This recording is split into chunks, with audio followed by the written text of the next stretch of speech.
Hey coucou, j'espère que tu vas bien. Je te retrouve pour te délivrer ton petit message du jour, donc message du jeudi 6 mars 2025. C'est un message général, donc c'est possible que ça ne te parle pas. Tu ne le prends en compte que si ce dernier fait vraiment écho en toi et ce en pleine conscience. Je te rappelle avant de commencer que si tu le souhaites, tu peux également me rejoindre sur mon compte Instagram ainsi que sur ma chaîne YouTube, le sixième sens de G. Tu trouveras actuellement sur ma chaîne la guidance générale pour toute cette semaine, donc du lundi 3 au dimanche 9 mars, ainsi que toutes les guidances astrologiques du mois de mars 2025, et une guidance spéciale évolution de tes relations d'ici le printemps prochain. Ça te permet d'obtenir des informations supplémentaires en plus des petits messages quotidiens. Pour aujourd'hui, j'ai décidé d'utiliser pour toi l'oracle Les Clés du Destin. J'ai brassé les cartes, une est sortie du jeu, on découvre ce que les cartes ont à te dire aujourd'hui. Alors, une petite sonnette d'alarme ici, puisque tu as la carte de l'épuisement. La carte de l'épuisement, alors ça peut être un épuisement physique, ça peut être mental, ça peut être psychique. Il y a besoin ici clairement de se reposer, de faire une pause, de mettre peut-être quelque chose entre parenthèses pour se ressourcer et pour revenir beaucoup plus fort.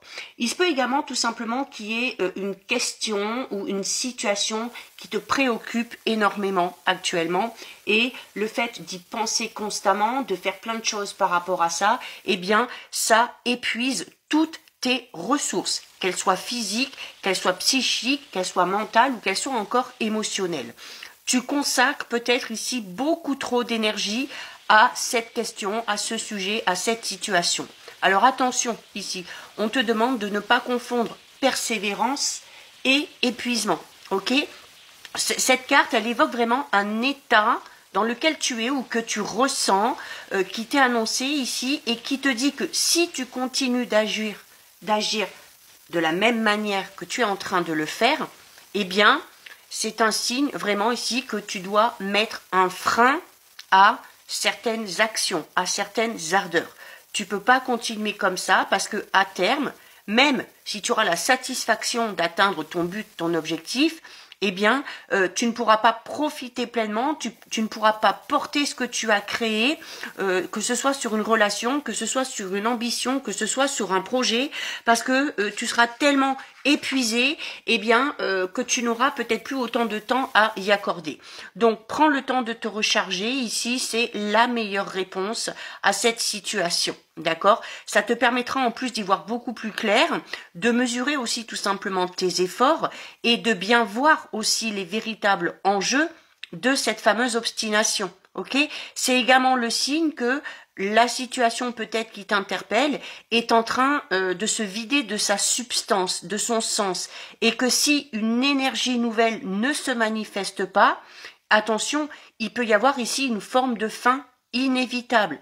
Donc tu dois vraiment ici te régénérer avant même d'envisager de donner encore et encore. Hein. C'est aussi un appel ici à analyser objectivement si les personnes impliquées ou si c'est que tu cherches à impliquer mettent aussi de l'énergie dans tout ce qui se déroule. Ou si tu es vraiment en train de ramer peut-être un petit peu toute seule ou tout seul. Ok?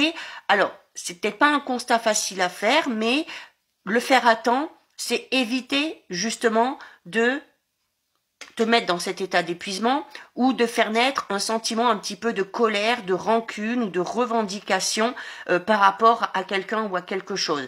Ça peut t'éviter également ici un burn-out, d'accord? Donc rappelle-toi qu'aucun travail, qu'aucune relation ne mérite que tu sacrifies ton essence même, ta vitalité, ta joie, et que tu finisses tout simplement par fermer ton horizon. L'épuisement, c'est le meilleur moyen de nuire à tes espoirs et surtout à tes rêves. Alors si tu en as la possibilité, éloigne-toi physiquement pour un temps de cette situation, de cette relation, ne réponds plus présent aux demandes et vois ce qui se passe en toi et vois comment ça évolue. Il se peut tout simplement que tu constates que tu n'es pas si indispensable que tu ne le crois, que ce soit pour ce travail ou que ce soit pour une personne en particulier. Et par rapport à ça, il ne faut pas être triste, mais il faut que ça te permette de te rééquilibrer. Le repos que tu vas te donner va t'apporter de la clarté, de la lucidité sur ce que tu vis, sur ta question, et tu verras que les réponses vont tout simplement couler de source. Donc voilà pour toi, pour ton petit message du jour. Si ça t'a plu, je t'invite à déposer un petit cœur. Je t'invite également pour me soutenir à liker, commenter, partager, enregistrer cette vidéo. Bien évidemment, si ce contenu t'a plu, je t'invite à t'abonner à mon compte. En attendant, je te souhaite de passer une lumineuse journée et surtout, tu prends bien soin de toi. Je te dis à très vite. Des bisous.